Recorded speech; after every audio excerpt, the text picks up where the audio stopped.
beautiful, sunny, Rocky River, Ohio. Welcome on into the bullpen.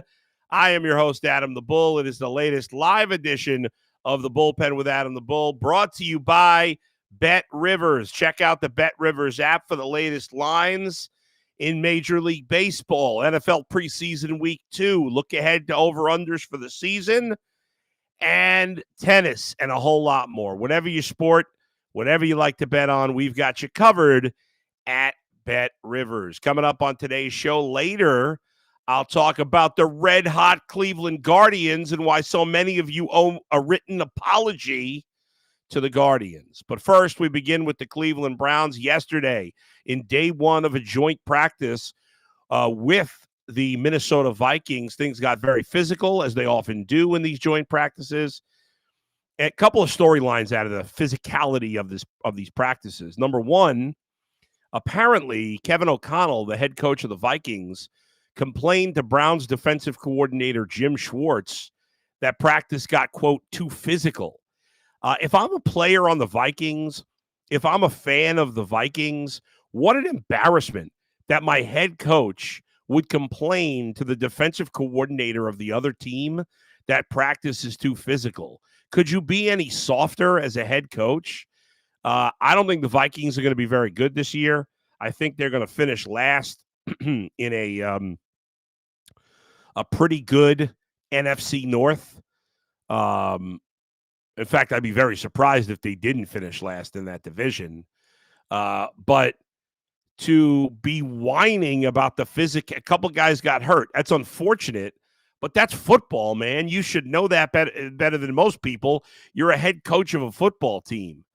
I would think, and I was talking about this with my man Tyvis Powell, former NFL player, on UCSS earlier today, and he said he'd be embarrassed if my coach said that. I spoke to Bernie Kosar today, and he said the same thing. Like, I would want my coach to tell me, not complain to the other coach that practice was too physical. I'd want him to get on my team for not being physical enough. I mean, what a soft, ridiculous attitude by the head coach of the Vikings. But most of you listening, myself included, talking, do not really care about the Vikings. So let me look at this from another perspective. Denzel Ward got dinged up in practice yesterday. It actually had nothing to do with the Vikings. He collided with Elijah Moore on a play, and he was put into the concussion protocol. Now, I'm sure many of you know that Denzel Ward has already had 4 concussions going back to at least college, maybe I think maybe even high school. But he's had a number of concussions, 4 concussions, including one last year. He had one in the preseason. And he was able to come back for opening day. Now, we don't know that he has a concussion in this situation. There's been no update yet from Kevin Stefanski on this. But just the fact that he was on the concussion protocol is a little disturbing because of the long history of concussions. Now, the Browns just hit the practice field. In fact, I don't even know. Let's see. I think they just hit the field just now at this hour for another day of scrimmages with the Vikings, and then they'll play against them in the preseason game number 2 on Saturday afternoon. So there's been no update as far as I can tell. Obviously, I'm not out at practice from Kevin Stefanski. He'll probably speak after practice today, so we might get an update later this afternoon. Although, as we all know, Kevin Stefanski, in general, in general period, more specifically with injuries, and even more specifically with concussions and concussion protocol, he is very tight-lipped about these things. So his only answer about Denzel Ward could potentially be he's in concussion protocol. That's it.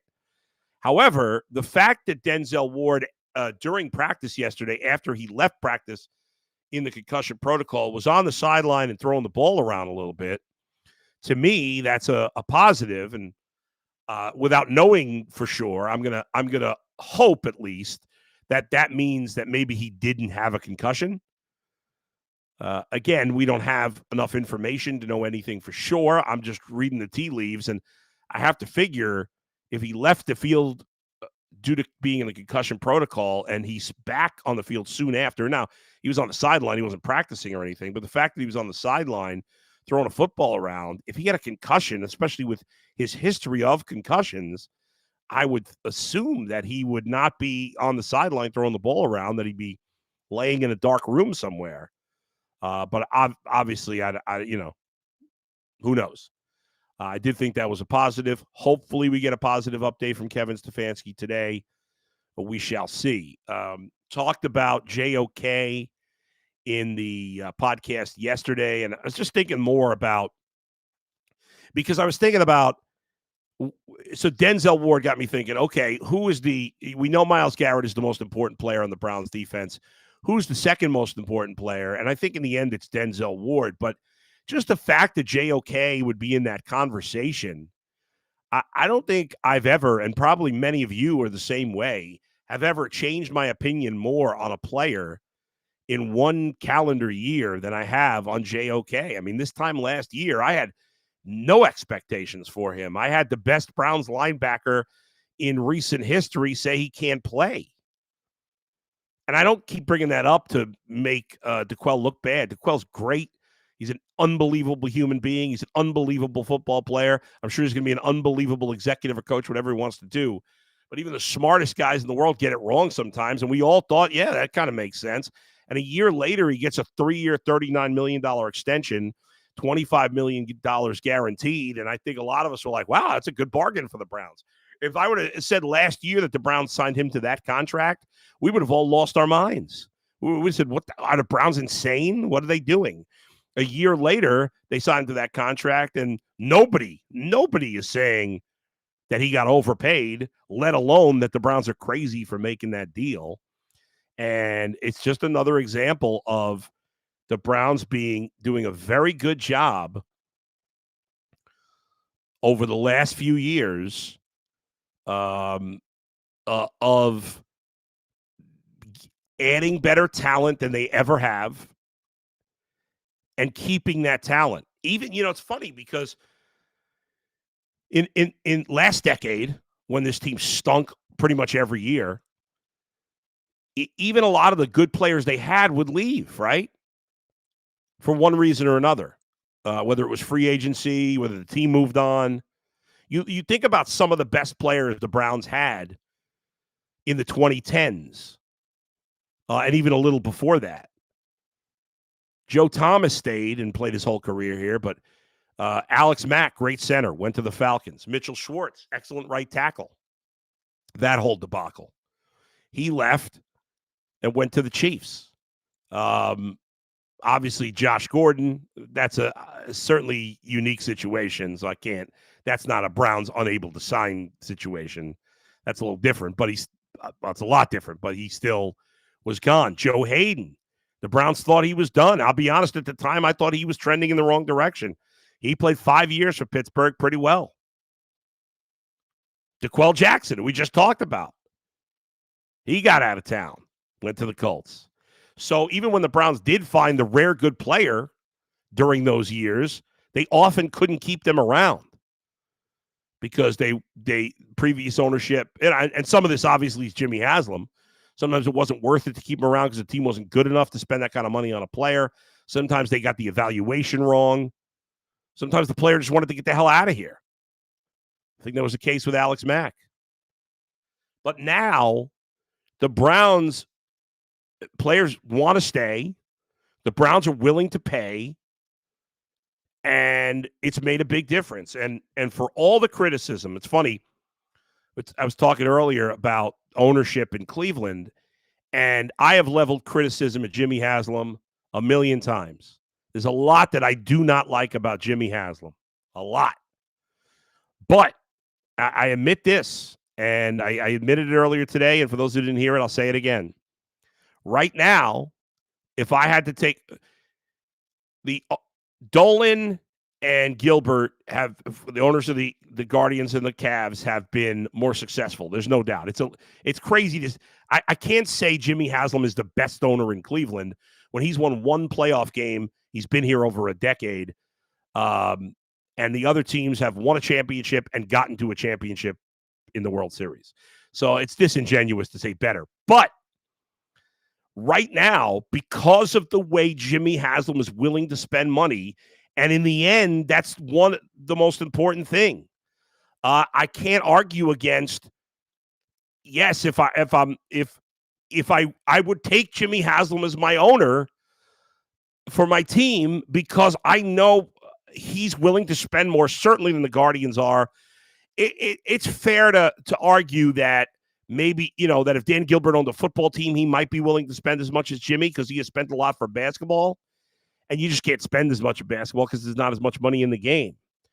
But right now, I trust Jimmy to spend the most money. Now, I still don't trust him to let guys do their job and not cause problems, so that makes me hesitant. And that's the one thing that the Dolans have way ahead of the other two. But in the end, money talks. That's the most important thing. Maybe it's not, but it seems from the outside to be. And so ultimately, I would have to go with Jimmy. If you said, one owner's got to own 3 teams, which one?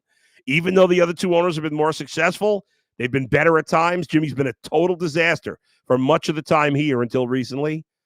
I know Jimmy's going to spend the money. I know if Jimmy owned the Guardians, their payroll would be higher. As much as I'd be worried about him wanting to blow it up every 2 years, their payroll would be higher. And that doesn't guarantee anything in baseball. It does not, but it helps. It's an advantage. Now, would he hire crappy GMs that couldn't take advantage of the money? That's certainly a possibility. It's a risk-reward situation. But I would do it. I would take the chance, and it really pains me to say it because I kind of loathe him, but I got to be fair about it. Okay, I want to switch it up. Talk some baseball in a minute. If you are in the chat, in the YouTube chat right now, feel free to send a message, send a question, send a comment, whatever you want to do. Joel says, "What's up?" Albert says, "What's up?" Hello, guys. Did I say opening day? I said opening day when I was talking about football. Yeah, that is baseball terminology. Mike has a question about the Guardians. I'll get to the Guardians in just a second. One other thing I wanted to hit on before we move on to baseball. Hold on one second. Is the Buckeyes. I'll be honest, the Buckeyes have been so off my radar. I'm so into the baseball right now, and obviously the start of the Brown season, that I don't really turn to the Buckeyes in the preseason as much here in Cleveland. As once the season starts, yeah, you're paying attention, but I'm just it's off my radar. And so the Buckeyes naming their starting quarterback today. Will Howard named the starting quarterback, and I was talking with Tyvis about this. He transferred from Kansas State. He's a senior. He's a veteran quarterback. He had a pretty good season for Kansas State. Doesn't appear to be a special talent, but a good player. And apparently the Buckeyes have 5 good quarterbacks, including a kid that transferred from Alabama who, could very well be the starter next year. But Will Howard, if you hadn't heard it yet, he will be the starter for the Buckeyes. The season is right underway. Going to be underway in 2 weeks. So hopefully he does well, but obviously they've got incredible depth at the position. They had a great recruiting class. They had a great transfer class. They spent a ton of money in NIL, and we'll see if it pays off. And Ryan Day can win his first championship. I think he's on the hot seat. I think he should be on the hot seat. I know some people that follow Ohio State much closer than I do don't totally buy this. Some do, some don't, but we'll see how the season pans out. You better get to the college football playoff, I'll tell you that. Shane Holy Bully. Hello, Shane. Thank you. All right, let's get to the Guardians. Guardians won their 5th in a row last night, sweeping a series from the Cubs. I told you on Monday that I was rooting for the Guardians in this series. May have shocked people, may have surprised some people. Some people may not care. But the Guardians take care of business after winning the last 2 of their series. The salvage split with Minnesota. They take care of business 3 straight against the Cubs team that, while their overall record is not great, now at 59-63, had won 8 of 10 coming in. So they were a hot team. But the Guardians cooled them off. So they followed up a 7-game losing streak, their worst of the year, with a nice winning streak here, 5 in a row. They're off today. They'll begin a series in Milwaukee tomorrow. I'll get to that in a minute. Kansas City salvaged the final game against Minnesota yesterday afternoon. So the Twins took 2 out of 3 in that one. So the Guardians did gain a game on Minnesota. They're up 4.5 on the Twins, 4 in the loss column. They're up 6 on the Royals, 6 in the loss column. And so, we woke up Saturday morning. The Guardians only had a 1.5 game lead, and now they've built 3 games up on Minnesota. And you have 6 more games or 5 games off. 5 games off the schedule. Guardians are 72-49. That is the best record in all of baseball. Not by a lot. Obviously, there's a lot of teams very close. The Yankees are 72-50. The Orioles are 71-50. The Phillies are 70-50. The Dodgers are also 71-50. And then the Brewers are 68-52. The Diamondbacks and Padres are 69-53. And the Twins and so on and so forth. So there's a lot of teams close to the Guardians. They're not blowing away the rest of the field. But they are up 4.5 games, and they are 23 games over 500, more than any other team in baseball at the moment. Their run differential is plus 83. That's the 4th best in the American League. 1 run worse than the Royals, and only 7 runs worse than the Orioles. The Yankees have a big lead there at plus 118. Mr. Dog Pound is asking if he can call in. We can bring you up live. I believe we can still do that. We'll try to post the link for you guys. You have to be either on Google Chrome or have the Riverside app downloaded to jump in. Mike Robinson says, hey, Bull, if we bring Arias back to Cleveland, do you think Rocchio or Freeman goes down or keep keep Rocchio for defense? I'm kind of sick of all these guys at this point. Freeman, Rocchio, Arias. I mean, I've seen enough at him. I know Kyle Manzardo has struggled lately. I would still bring him up. In about 2 weeks, the rosters expand to 28. Used to be 40, but nowadays it's only 28. So at the very least, in 2 weeks, we'll see 2 new guys added to this roster, probably 1 hitter, 1 pitcher. I still, even with his struggles of late, want to see Kyle Manzardo up. I have no interest in seeing Gabriel Arias come back up. John says, love the show, Bull. Keep up the great work. Thank you, John. Jonathan, your question is about the Browns. I'll get back to that in a little bit. But I think if they do bring Arias up, then you probably do send Rocchio down. Is probably the way they would go. But, I mean, Arias is kind of a utility guy to some degree as Freeman, and Rocchio is good defensively, so it is possible they'd send Freeman down. None of those guys are contributing much, obviously, on the offensive end at the moment. And the Guardians, frankly, have too many players on the back end of the roster that are not contributing offensively. It is a major positive that they've gotten a better start. This is the best trip around the rotation they've had. Ben Lively, who's been arguably their most consistent, solid pitcher, actually had the worst start of the 5. But last weekend in Minnesota, Bybee and Williams pitched great. And then the last 2 days, you had Matthew Boyd make his season debut and his Guardians debut. He pitched great.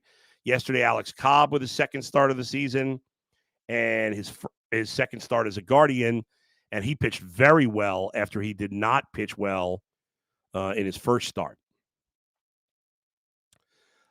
Tim says, hey, Bull, who is that guy in the thumbnail? What thumbnail? I don't know. I don't know what you're talking about. Who is the guy in the thumbnail? I have no idea. Nikki V, love the show, Bull. Who do you think has the best starting pitching among the contenders in the AL? The Mariners. The Mariners have the best starting pitching. I don't think it's particularly close. They have the deepest rotation. And not all their guys have had phenomenal seasons. But, Logan Gilbert is excellent. Luis Castillo hasn't had a great year, but he's still really good. Same for George Kirby. Not great Not as good as he's been, but still good. So they've overall, Bryce Miller, they've gotten really good starting pitching. I think they're the guy with the beard is me there, Tim. Well, who else would it be? I get it. I'm fat now. Hilarious. I mean, I've always been kind of fat, but that was a skinnier time a few years ago. Wise ass Tim. You knew it was me. You louse. You're full of baloney, Tim. Anyway, we'll get back to the Browns questions in just a minute. But for the Guardians, Nikki V, would you rather face the Astros, Orioles, or Yankees in the ALDS? It's a good question. In a shorter series, I think I'd rather face the Astros or the Orioles. I don't want to. I mean, I can't have the Guardians lose to the Yankees again. The Guardians have to have home field against the Yankees. Can't be playing a Game 5 or a Game 7 in the Bronx in a deciding game. I don't want anything to do with that. They're all pretty close. The Astros are playing the best of the three. I don't love the Astros starting rotation. I'm going back and forth between the Orioles and the Astros. The Orioles are the least proven team in the postseason. Got a really good lineup, though. But I don't love their bullpen either.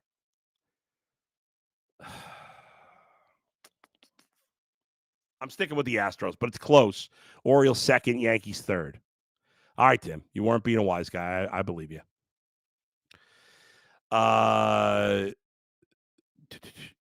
Karen says, hi, Bull. What's going on with Lane Thomas? He walks or he doesn't hit. He strikes out a lot. He's off to a bad start. Listen, I get it. He's the one offensive player you traded for. He's been here 2 weeks. He's been terrible so far.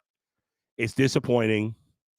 He had been struggling against righties. He's faced mostly righties. So far, he's been, sometimes he get traded, takes some time to get. They got to stick with him. He's better than a lot of the other options. I get it. Right now, John Kenzie Noel needs to be in the lineup every day. You got to see how productive he can be playing every day. It's not a guarantee. Just because he hit 3 home runs in 2 days, he could go 2 weeks now not hit a home run. But since you're getting very little production out of the bottom of the lineup, and certainly no power out of the bottom of the lineup, because even though Andres Jimenez has picked it up a little lately, there's no power there. You got all single-digit home run hitters, whereas John Kenzie's hit 9 home runs in about, 90 plate appearances, whatever it is, give or take. So I got to see John Kenzie play every day at this point. But that doesn't mean not to play Lane Thomas. There are other spots and other players who are not performing. The Guardians, as I mentioned, begin a 3-game series this weekend in Milwaukee. Things do not get easy on the schedule right here. You're playing nothing but good teams for a while. 6-game road trip starting tomorrow. They'll play Friday, Saturday, Sunday in Milwaukee. Day off, then Tuesday, Wednesday, Thursday in the Bronx. Then they come home for a 10-game homestand. Texas for 3, Kansas City 4, and then Pittsburgh 3 to end the month before their next road trip. Pitching matchups coming up. Our old buddy Aaron Savale will pitch against Gavin Williams tomorrow. Game 2 in that series, Freddie Peralta and Tanner Bybee. That's a really interesting pitching matchup. Freddie Peralta has been a real excellent pitcher. The Brewers have had a surprise great season. Peralta, though, who seemed like the only short thing in their rotation, has not been great. His ERA is over 4. A guy who, and neither is Savale, he's been terrible. Colin Ray, who pitches the 3rd game of the series. This guy is kind of a Ben Lively situation for Milwaukee. He's been a journeyman his whole career. He first came to the big leagues in 2015. He's never been particularly good. And he's pitched with 3.72 ERA in 10 starts for the Brewers. He's been really, really good. Shocking. So he'll pitch the final game of the series against Ben Lively on Sunday. Then after the day off in the Bronx, it'll be Matthew Boyd against Luis Heel, Alex Cobb against Nestor Cortez, and Gavin Williams against Garrett Cole. So you're facing some real high-end pitching. You're going to face Nate Eovaldi in Texas. You're facing some good pitchers. Savali's probably the worst pitcher they're going to face in the next week. So hopefully they can take advantage of him and take advantage of that.